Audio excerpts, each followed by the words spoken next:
Good Wednesday evening and welcome to the NCWLIFE Evening News. I'm Grant Olson. Before we get to tonight's top stories, let's take a quick look outside our weather window on this Wednesday. And this is looking down from our Ephrata Sky-Fi Tower camera. And boy, kind of a weird look down that way, isn't it? Not sure if it's a little bit of dust mixed in with some smoky haze. Of course, some of that smoke from the Chelan area fires could be blowing that way, and plenty of cloudiness over in the basin as well. Did get warm out there today, though. And as we get into the Labor Day weekend, we're going to see a cool down. Temperatures upper 80s to lower 90s Saturday and Sunday. And for your Labor Day, it looks nice with mostly sunny skies and high temperatures right around that 90-degree mark. And we'll talk much more weather coming up a little bit later on. And now a few of the news stories we're following for you tonight. 3 of 4 high mountain fires northeast of Plains appears to be out, while the other continues a slow burn that likely will continue until fall weather sets in. Fire agencies expanded one road closure yesterday around the Irving Peak and White River fires near Lake Wenatchee. And police say 3 Wenatchee Valley teenagers are now implicated in the Saturday drive-by shooting that left one man injured. But first, our top story tonight. Evacuation levels have been lowered or lifted for most roads reopened after a wildfire yesterday afternoon in Union Valley between Chelan and Manson. Firefighters from several regional and state agencies use ground and air resources to limit the fire burning in brush and timber to about 20 acres. At one point, there were several areas under Level 3 Get Out Now evacuation notices, with several other areas at Level 2. The fire just before 2:30 p.m. was first reported as several small fires burning near Union Valley Road. The State Department of Natural Resources is investigating the cause of the fire. This morning, Chelan County Emergency Management said Bagenstos Lane to Jerry Garton Lane was reduced from Level 2 to Level 1, and Perdaman Gulch Road to Moon Ridge Lane would remain at Level 1, the only remaining areas under alert. There were no structures reported lost in that fire. 3 of 4 high mountain fires northeast of Plain appears to be out, while the other continues a slow burn that likely will continue until fall weather sets in.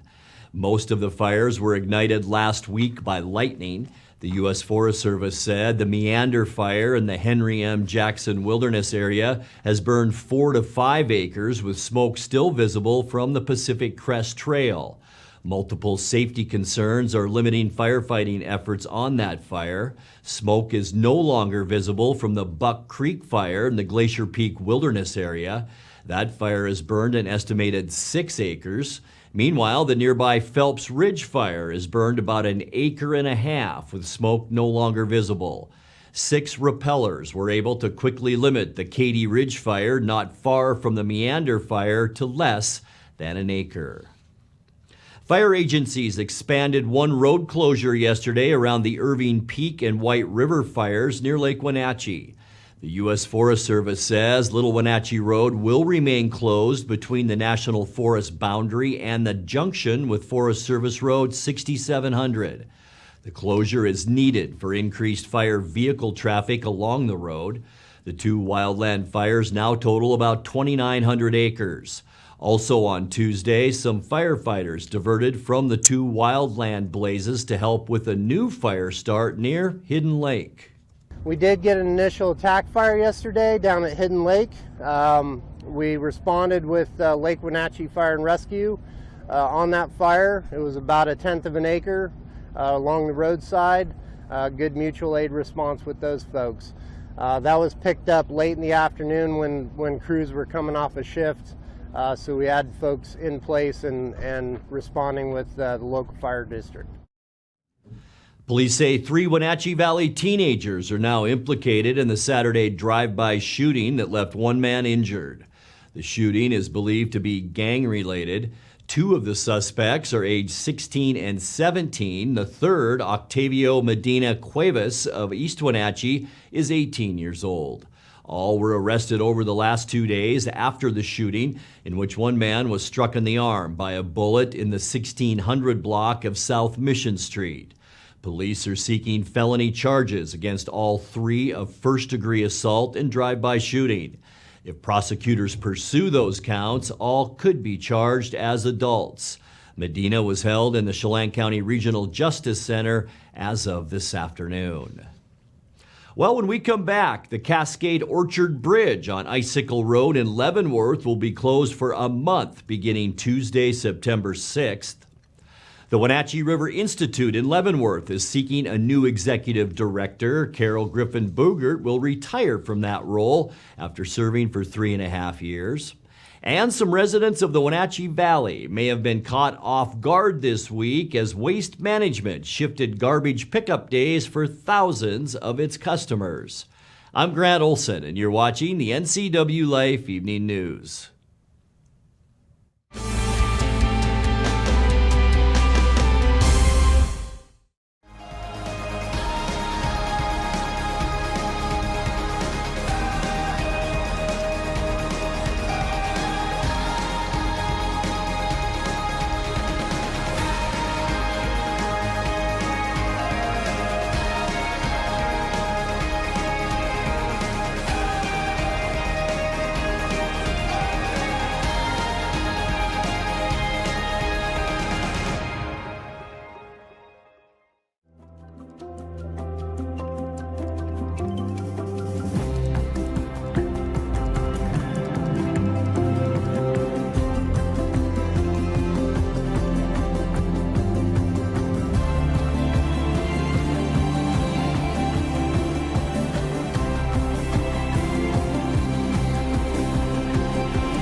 Introducing Alpine Airman. Because every home needs a superhero to eliminate poor indoor air quality, send inefficient operating equipment packing, and cut high energy bills down to size. For heating or cooling and equipment replacement, turn to the experts and the superheroes at Carrier and Alpine Air.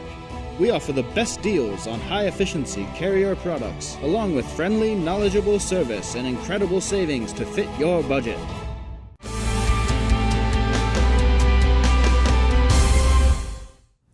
Welcome back. In another news, the Cascade Orchard Bridge on Icicle Road in Leavenworth will be closed for a month beginning Tuesday, September 6th, as a contractor for Chelan County begins to repair the deck of the 57-year-old bridge.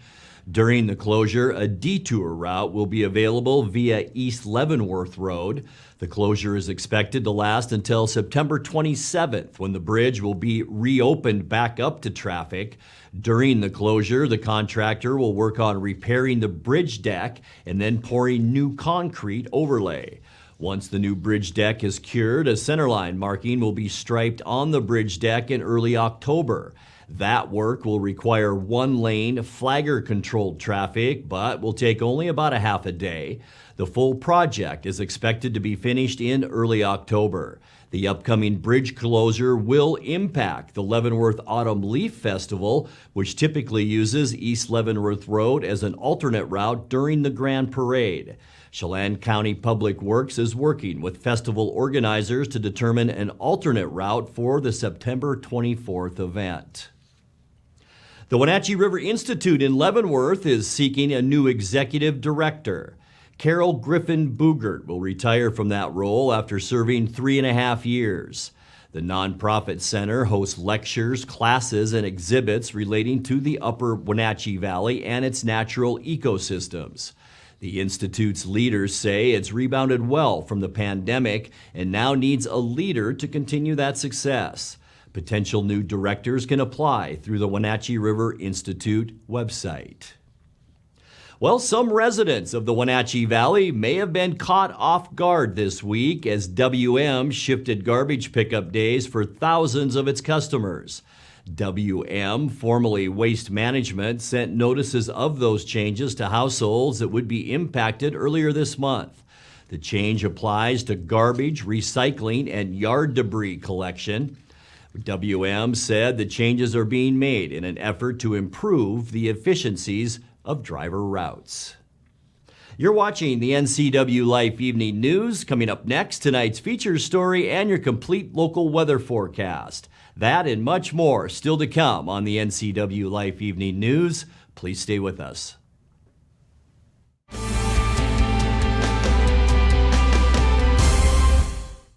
We got things coming our way that we've never faced before. Under the current conditions, the storm's going to continue to get stronger and stronger. Now's not the time to take a step back. Now's not the time to be soft.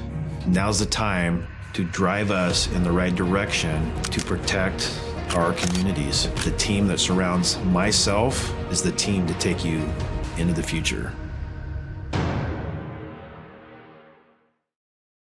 At Click It RV, we're overstocked on inventory and need to make room for brand new models on our lot. Between our 4 locations in Spokane, Tri-Cities, Moses Lake, and Milton Freewater, we have hundreds of travel trailers, fifth wheels, and RVs that have to go. With low payments, 0 down, and no payments for 90 days, you'll want to hurry in today while the best floor plans are still available. Come check out the Overstock Liquidation Sale, going on now at Click It RV. I'm John Divis from Wenatchee Dental Arts, and I like to think myself as a comprehensive dentist. We are an office that treats people comprehensively for their dental problems.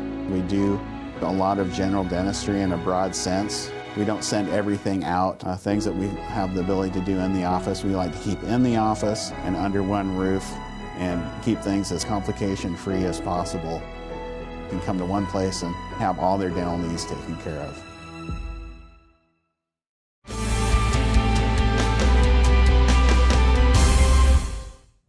Welcome back to the NCW Life Evening News. We told you in July about Gunnery Sergeant Arthur Summers, a U.S. Marine from Montana who died in the Pacific Theater of World War II and whose body lay unrecovered for 76 years. His remains were found in 2019 by the nonprofit recovery organization History Flight. Yesterday, Summers was laid to rest at Evergreen Memorial Park in East Wenatchee, where his 2 oldest nephews, David and Donald McCannell, live today. In tonight's features story, at the brothers' invitation, more than 100 people attended the public funeral, and NCW Life was there.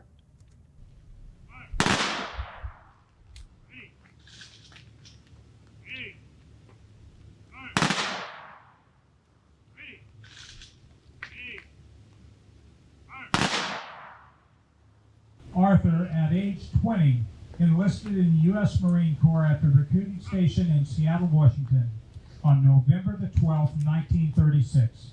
Summers found real enjoyment in the Corps and at the earliest opportunity made arrangements to extend his time in the service of his country. At the age of 25, Summers became platoon sergeant. The 6th Marines were designated as the 2nd Marine Division's reserve for the Battle of Tarawa.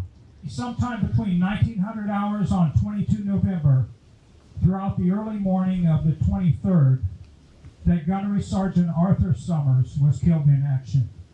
Ironically, at the very same time his enlistment was due to expire on 23 November. He laid in a mass grave which would later be destroyed and built over, rendering the remains of all buried there non-recoverable until 2019, when an archaeological expedition led by the nonprofit organization History Flight excavated the site and recovered those who remained lost. I had the honor of escorting Sergeant Summers and 44 of his brothers. I distinctly remember our team sitting on one side of the aircraft just grinning on what we had succeeded so far, and the next instant, tears flowing down our faces for what these young Americans suffered. To date, History Flight has recovered over 150 servicemen from around the world that have been identified and have been returned home. Lord God, may all who are shattered and broken find wholeness. May all who are wounded and infirmed find healing and restoration. May all who are lost and missing be found and restored. To the living may we receive grace. To the departed, rest. To the nations, peace.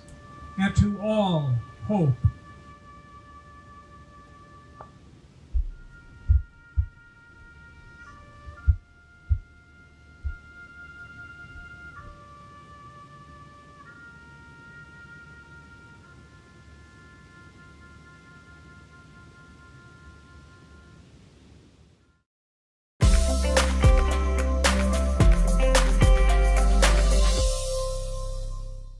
Switching gears now, time to take a look at your north central Washington weather forecast. Boy, that Labor Day weekend, the long weekend, is almost upon us. Beautiful day today. Boy, we did have some clouds, even a few sprinkles at one point this morning, just enough kind of to get those windshields dirty. But we did see plenty of that haze and smoke around the area as we look down at the Wenatchee Valley from our jump-off ridge Sky-Fi tower camera. It did keep our temperatures down a little bit. We thought we might get to around 100 degrees today. Unofficially 97, and that's just a couple of degrees below our record of 99 set back in 1998. Our normal high now is down to 82 degrees, so we were still 15 degrees above where we should be. 64 our low this morning, 57 is our normal low, and our record 45 set in 1999. Our sunrise now is at 6:19 with sunset at 7:43. Let's take a look at those Thursday temperatures, and it's going to be a lot like today, folks. In fact, I think we'll see a little bit more sunshine as we get you into Thursday and Friday. Temperatures consistent, 96 in Moses Lake, Ephrata, and Quincy, 95 here in the Wenatchee area tomorrow, 93 in Leavenworth, and 94 degrees for you folks in the Entiat area. So pretty consistent all around our viewing area. For tonight, mostly clear skies. It will be just a little bit breezy in north central Washington. We'll see low temperatures in the upper 60s. The area of low pressure off the coast, it looks very ominous, but boy, this ridge is just not going to let it come on shore. And that means for Thursday, sunshine, temperatures in the mid to upper 90s for most of us on Thursday. Not much of a change on Friday. In fact, our map gets a little bit darker red for Friday. We're talking upper 90s to end our work week. And boy, as we kick off our long Labor Day weekend, no complaints, I'm sure. Much cooler. We're going to see high temperatures on Saturday under sunny skies right around 90 degrees. That'll feel awfully nice if you're heading outside, maybe a barbecue in your plans. For Sunday, sunny and even a little bit warmer. We're going to see high temperatures in the low 90s as we get into the meat of our Labor Day weekend. And then for Labor Day itself on Monday, going to be decent. Mostly sunny, slightly cooler. It's going to feel real nice out there with high temperatures on Monday, somewhere in the upper 80s across north central Washington. And then on Tuesday, back to work for us. We're going to see sunshine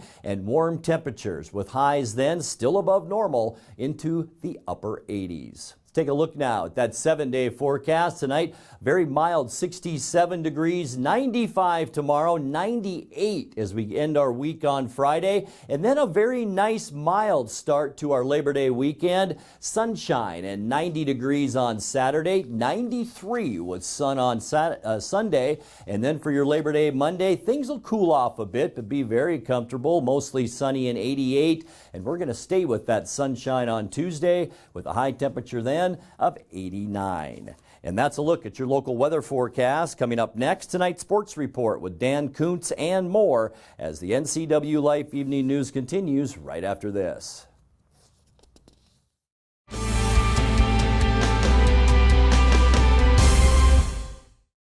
I'm John Volan, and I'm running for judge here in Chelan County. For more than 20 years, I've upheld the rights of the local community as an attorney, trial lawyer, and part-time judge. This fall, I'm running for district court judge. I'm highly endorsed by the legal and local communities for my thorough, fair-minded, and just approach. I'm the only candidate with civil, criminal experience, but experience as a judge as well. This fall, vote John Volan for Chelan County District Court Judge.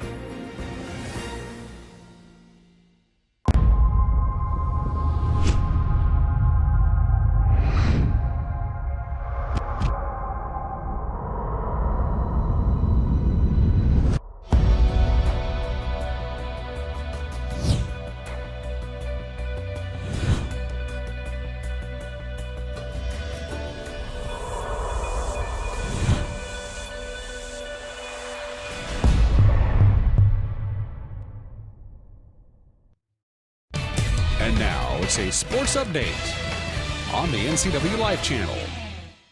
Happy Wednesday, sports fans. Cal Raleigh sparked a 6-run third inning. The Mariners batted all the way around. We like that. He had a solo home run, then he capped the inning with a sacrifice fly, and the Mariners cruised yesterday afternoon. Easy victory over the Tigers. The final was 9-3. Ty France, his stroke is looking good.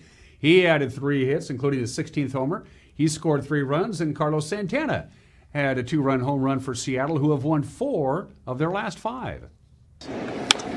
He pelts this out to deep right center field. Back, and gone into the hedges. It disappears.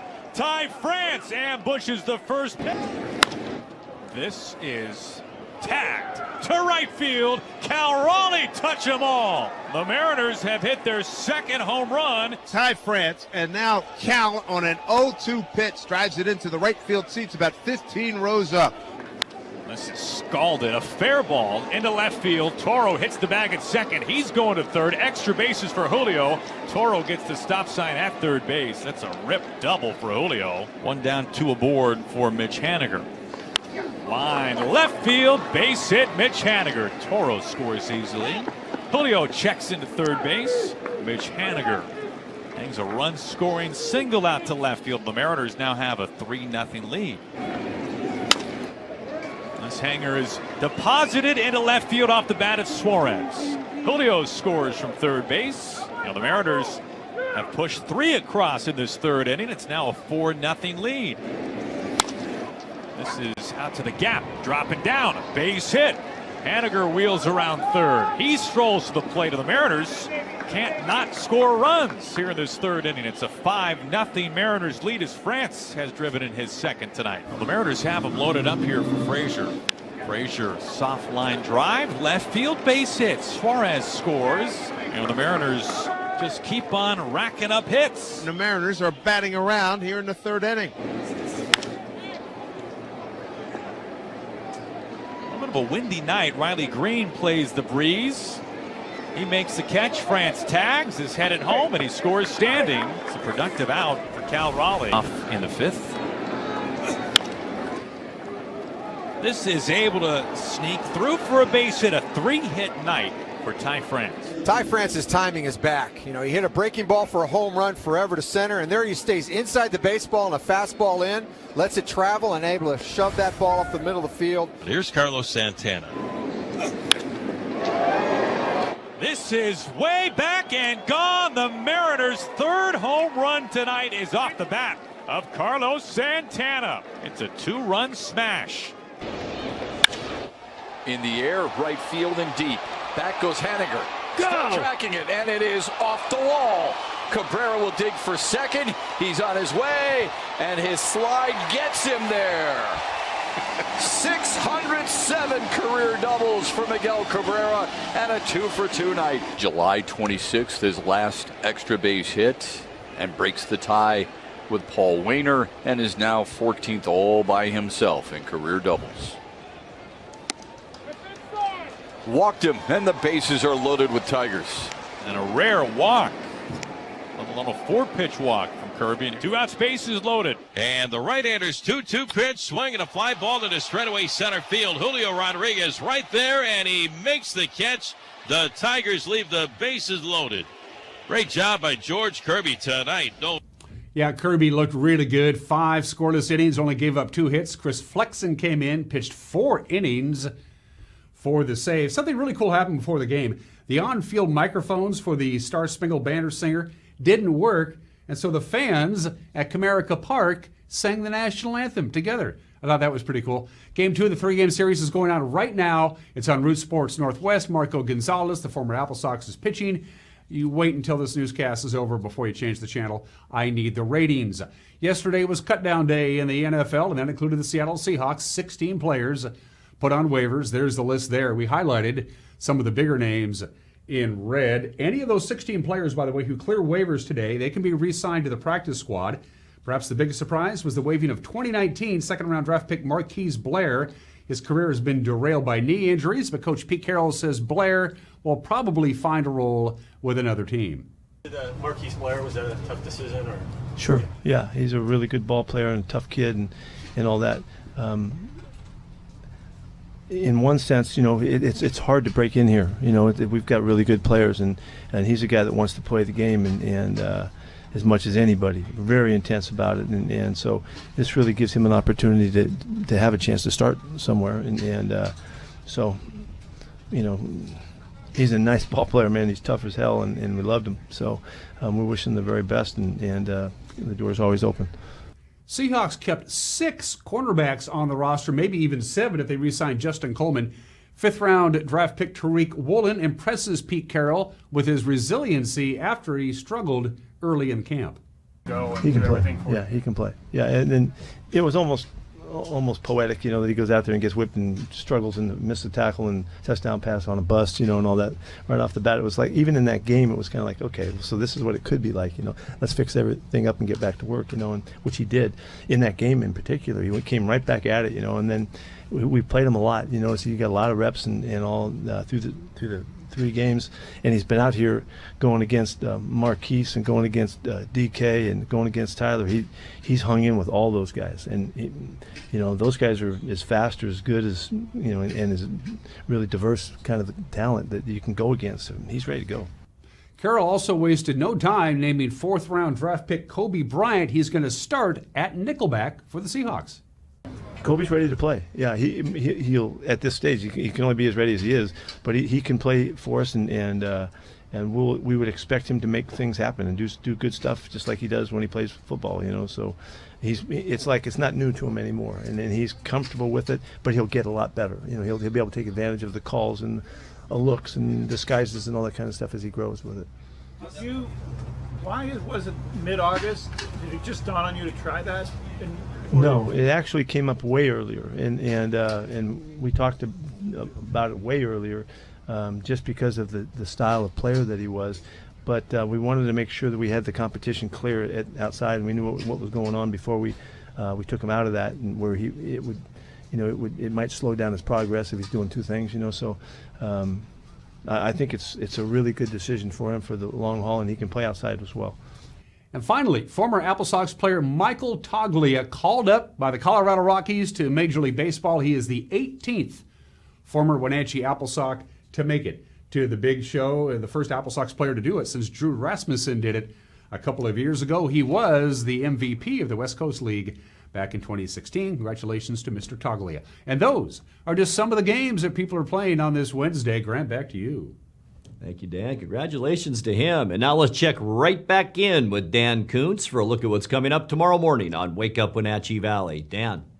Thanks, Grant. On the next edition of Wake Up Wenatchee Valley, Coach Michael Don is entering his 8th year as the head football coach of the Eastmont Wildcats. What are we talking about, Coach? We're going to talk about our kids. We're going to talk about our program. We're going to talk about what we have to look forward to this year in football. Nothing makes me more excited than high school football on a fall Friday night. Coach Don will be my guest on the next edition of Wake Up Wenatchee Valley. Grant, back to you, buddy. Thank you very much, Dan. And that will do it for our newscast tonight. For more on these stories and other news from around North Central Washington, you can find us on Facebook or our website at ncwlife.com. And remember, if you see news happening, we'd like to hear from you. You can send us an email at news@ncwlife.com or give us a call at 888-6295. I'm Grant Olson. Thanks for being with us, and have a great night.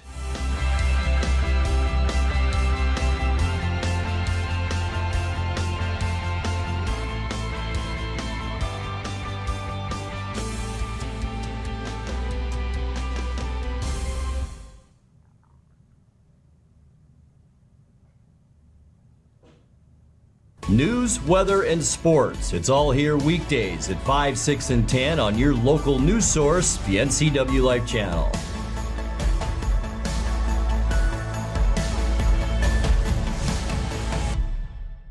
It has really been a great partnership between Succession and NCW Life. It's not always easy to sit in front of a camera or a microphone, but you guys have made it a really nice process.